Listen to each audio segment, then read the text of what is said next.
What if you embarked on your dream vacation with no plan at all? Planning Process Group, the roadmap for project success. Welcome! In projects, the Planning Process Group is where everything starts to take shape. Today, we're here to dive into its 24 processes. Imagine you're organizing the perfect vacation. You wouldn't just book a flight and hope everything else works out, right? You would create an itinerary, list places to visit, set a budget, and even plan for unexpected weather. That's exactly what the Planning Process Group does in project management. Except instead of trips, we're planning projects. So let's get started. Sit back and learn. Develop the project management plan. This part brings all the small plans, say scope, schedule, budget, risk, into one complete guide that everyone on the project can follow. It's like your master travel itinerary. Next, we zoom in on the project's details, starting with plan scope management. Here we figure out how we'll define the project's boundary. What's in and what's out, just like deciding early if your vacation includes sightseeing tours or just beach days.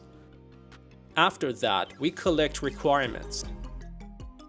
This is where we talk to everyone involved and gather their needs and wishes. It's like asking your family what places they absolutely want to visit during the trip.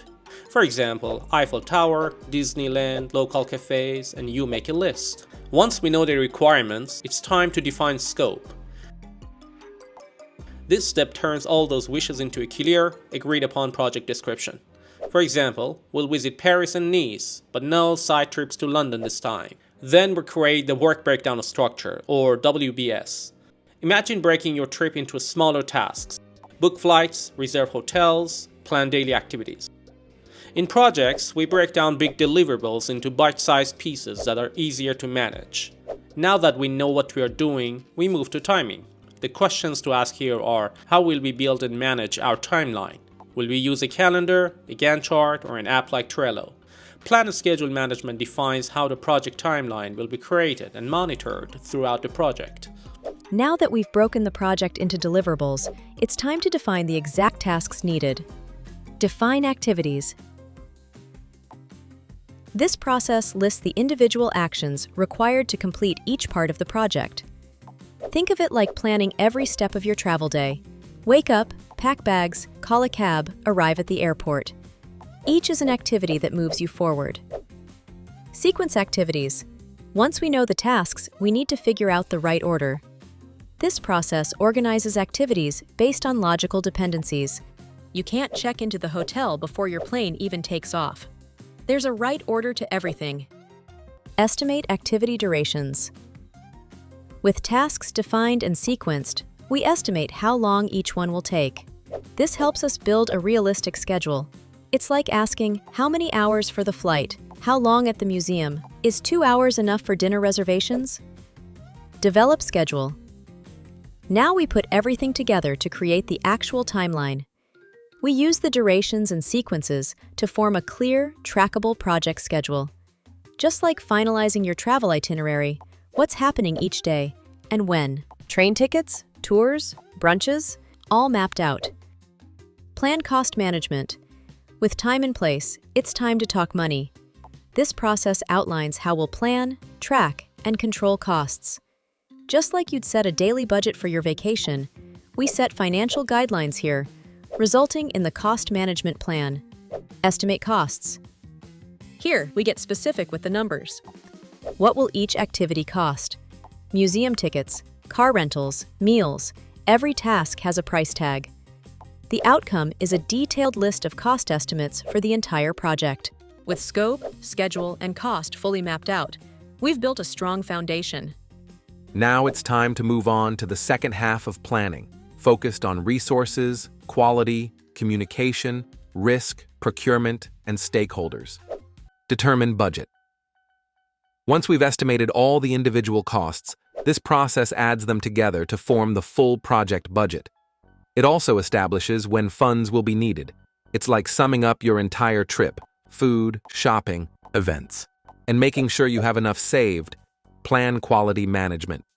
Now we define what good enough looks like. This process outlines quality standards and how we'll ensure the project meets them. It's like deciding if you're staying in a large hotel or a boutique hotel. What's acceptable, and how do you check that it meets your standards? Plan resource management. Next, we figure out who and what we'll need to get the job done. This includes defining roles, responsibilities, tools, and materials. It's like assigning your travel buddies, who's booking hotels, who's navigating, and who's bringing the snacks. Estimate activity resources. Here, we estimate how many people, tools, or supplies are needed for each activity. It's about getting the right resources in the right amount. Imagine calculating how many train tickets, how many hotel rooms, or how much gas you'll need for a road trip. Plan communications management. Now it's time to set the rules for sharing information. This process defines how and when team members and stakeholders will be updated. It's like agreeing that everyone in your travel group checks the WhatsApp group every morning for the day's plan. Plan risk management.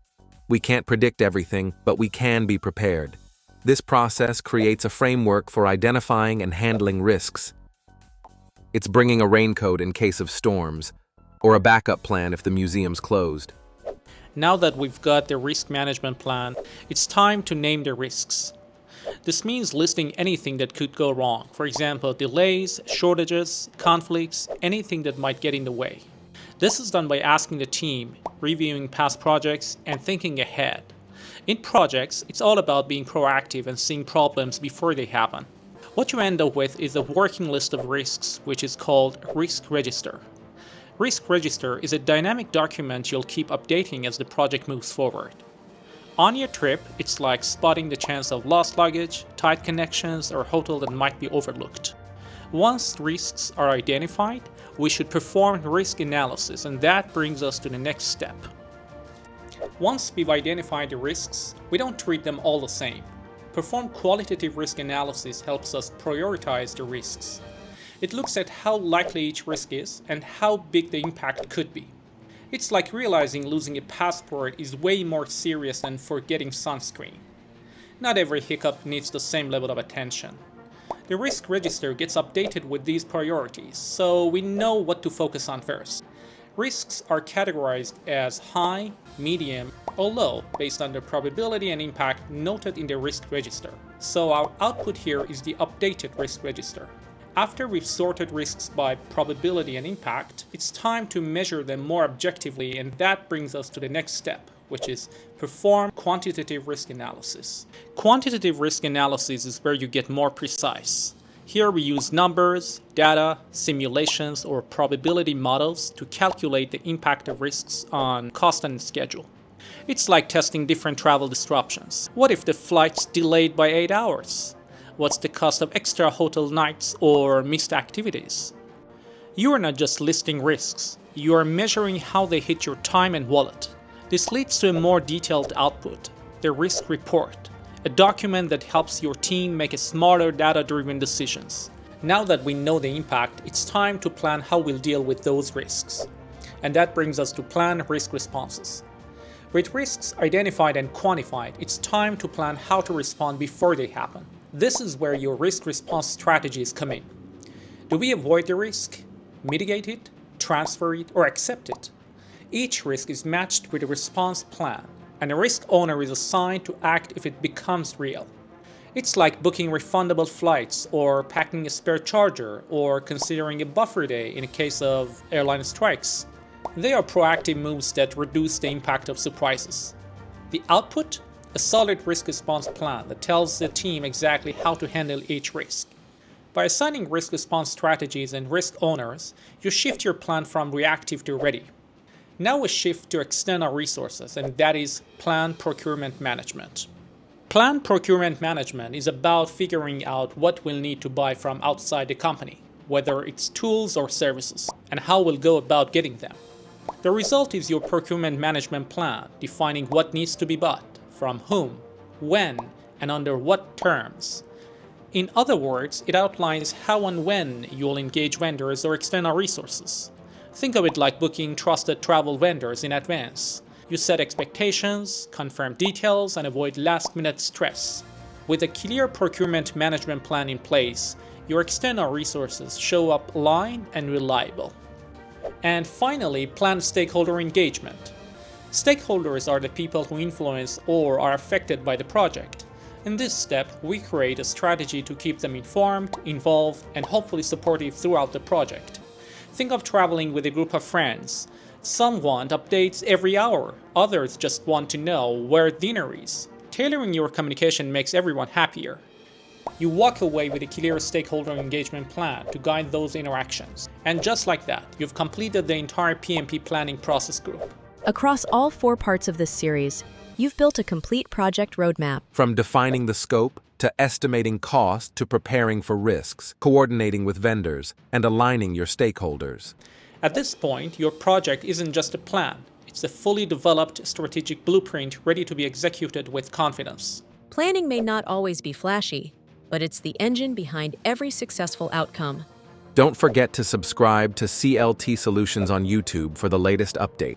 youtube.com/CLT-solutions. If you're ready to bring this level of planning into your own work, visit cltsolutions.ca, scan the QR code, or email us at info@cltsolutions.ca.